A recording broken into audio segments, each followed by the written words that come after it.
Hello students, good morning. आज हम लोग क्लास 9 हिंदी मीडियम के लिए यूपी बोर्ड हिंदी मीडियम के लिए फिजिक्स में कुछ क्वेश्चन करने जा रहे हैं, न्यूमेरिकल करने जा रहे हैं। अभी तक जो हमने टॉपिक पढ़ा है, हमने लास्ट लेक्चर में आप लोगों को बताया था दूरी और विस्थापन के बारे में। दूरी हमने क्या कहा था कि प्रारंभिक स्थिति और अंतिम स्थिति के बीच के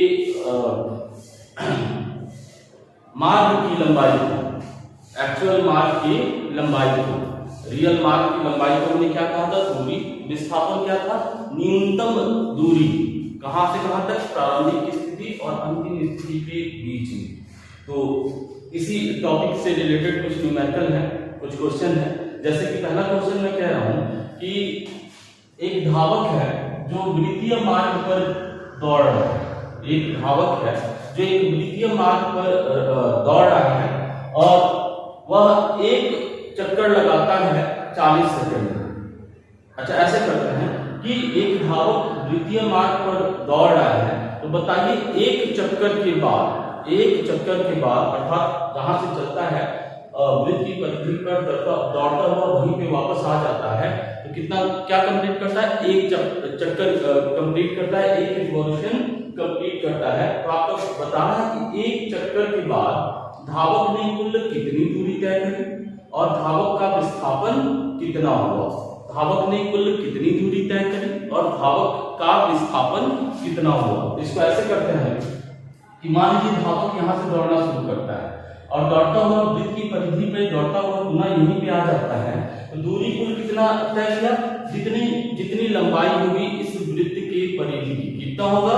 तो ये होता है 2 पाई r। परिधि की लंबाई कितनी? 2 पाई r। कितनी होती है परिधि? 2 पाई r। अगर इस वृत्तीय मार्ग का जो त्रिज्या है 7 मीटर है, तो यहाँ पे अगर 7 मीटर दे दें, ये कुल लंबाई जो होगा कितना हो जाएगा? हम लिखेंगे 2 इंटू पाई की वैल्यू कितनी होती है? 22/7 गुणे r बराबर कितना हो जाएगा? 7 से 7 कैंसिल हो गया, 22 गुना 44 मीटर। यानी कि अगर एक चक्कर 7 मीटर त्रिज्या वाले वृत्त की परिधि पे कोई धावक दौड़ता है, तो एक कंप्लीट चक्कर लगाने में कुल कितना दूरी तय करेगा? 44 मीटर। अब विस्थापन की बात करें तो विस्थापन यहाँ क्या हो जाएगा? विस्थापन देखिए, प्रारंभिक स्थिति और अंतिम स्थिति दोनों यहीं पे है, दोनों के बीच की न्यूनतम दूरी, तो हम लिखेंगे विस्थापन बराबर क्या हो जाएगा? विस्थापन दोनों के बीच की दूरी क्या हो जाएगी? 0। तो यहाँ पे विस्थापन हो जाएगा 0। अच्छा, अब इसी क्वेश्चन को हम ऐसे करते हैं, विचलित धावक दौड़ता है, एक चक्कर लगाता है, फिर एक चक्कर लगाने के बाद आधा चक्कर और लगाता है। कितना? आधा चक्कर और लगाता है। अब बताइए कि कुल दूरी तथा कुल विस्थापन कितना हुआ? कुल दूरी तथा कुल विस्थापन कितना हुआ? आधा चक्कर और क्या है? यहाँ से चलिए, यहाँ से दौड़ना स्टार्ट करता है, एक चक्कर लगाया और फिर आधा चक्कर। प्रारंभिक स्थिति यहाँ थी और आधा चक्कर अंतिम स्थिति कहाँ जाएगी? यहाँ पे। तो अब देखेंगे कि दूरी कुल कितना तय किया? एक पूरा चक्कर का मतलब 2 पाई r और फिर एक आधा चक्कर। इसमें आधी दूरी और जोड़ देते हैं, पूरे का आधा यानी 2 पाई r का आधा कर सकते हैं ना। तो कुल दूरी कितनी हो जाएगी इस कंडीशन में? दूरी बराबर 2 पाई r plus 2 pi r by 2। इसको सॉल्व कीजिए तो ये हो जाएगा 3 पाई r। वैल्यू रख दीजिए, 3 पाई की वैल्यू 22/7 और r की वैल्यू 7। 7 से 7 कैंसिल, कितना हो जाएगा? 66 मीटर। लेकिन जैसे पहले कंडीशन में विस्थापन 0 हुआ था, क्या यहाँ पे भी विस्थापन जो 0 होगा? तो नहीं, यहाँ पे विस्थापन कितना होगा? प्रारंभिक स्थिति और अंतिम स्थिति के बीच की न्यूनतम दूरी। ये दूरी कितना होगा? ये त्रिज्या है, ये भी त्रिज्या है, 7 मीटर। तो विस्थापन कितना हो गया?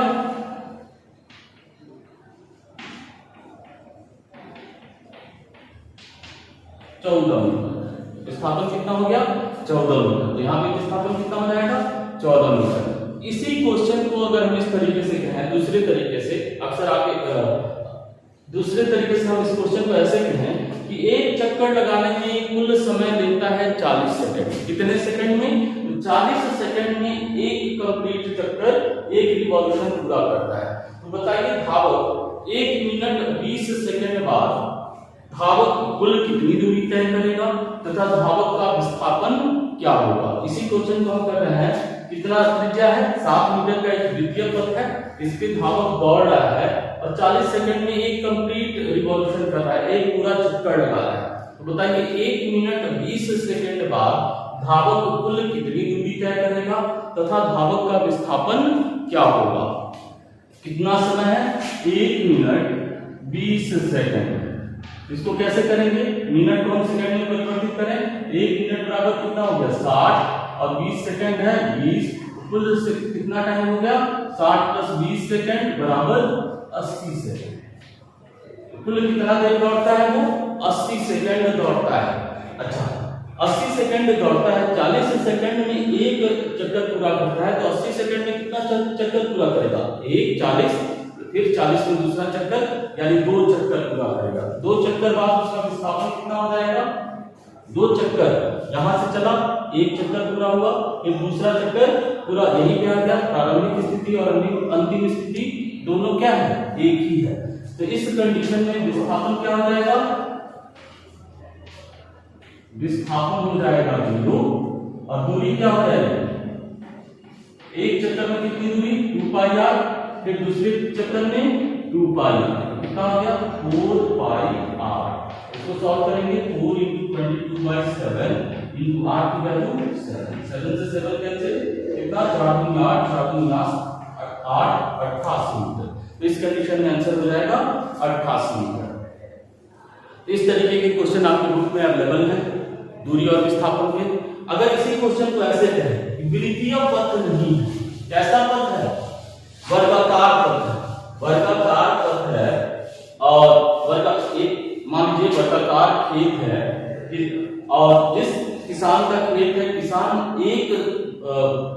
एक कोने से चलना स्टार्ट करता है और उस वर्गाकार खेत के भुजा पर चलता हुआ पुनः वहीं पे वापस आ जाता है। तो बताइए किसान ने कुल कितनी दूरी तय करी तथा किसान का कुल कितना विस्थापन हुआ।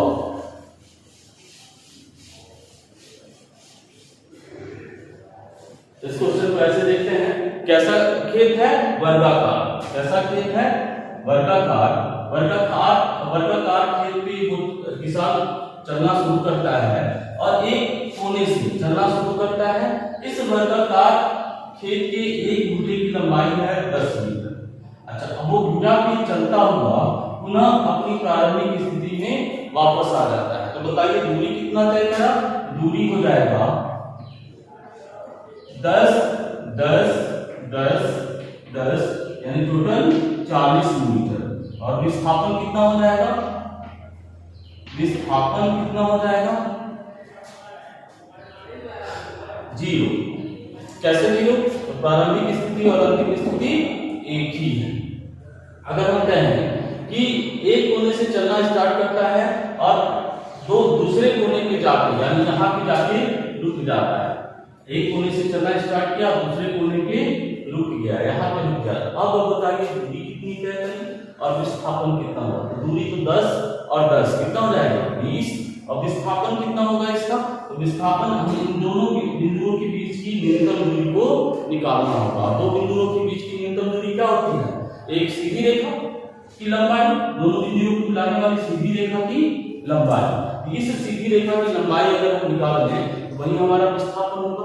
अच्छा ऊपर वाले या नीचे वाले किसी से भी देखिए एक समकोण त्रिभुज का फॉर्मेशन हो रहा है, क्या बन रहा है, एक समकोण त्रिभुज बन रहा है।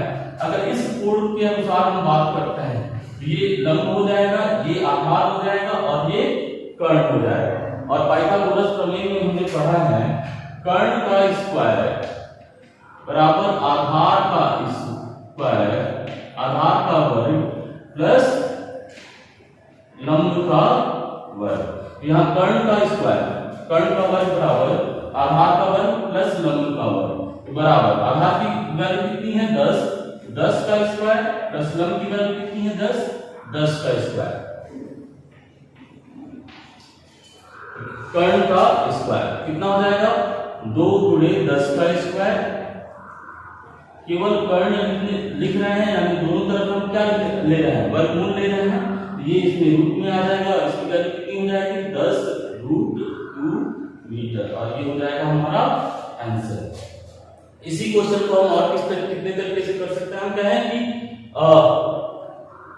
अगर किसान एक समान चाल से चलता हुआ एक पूरा चक्कर लगाता है 40 सेकंड में, तो बताइए 60 सेकंड बाद किसान ने कुल कितनी दूरी तय करी तथा किसान का कुल कितना विस्थापन हुआ। तो इसको जैसे कि आपको ये क्वेश्चन करना है और आपको एक चीज और कहना है कि आप लोग का रिस्पॉन्स जितना आना चाहिए वो आ नहीं रहा है। क्वेश्चन कीजिए और पूछिए, जो भी दिक्कत आए बताइए। आज के लिए बस इतना ही, धन्यवाद।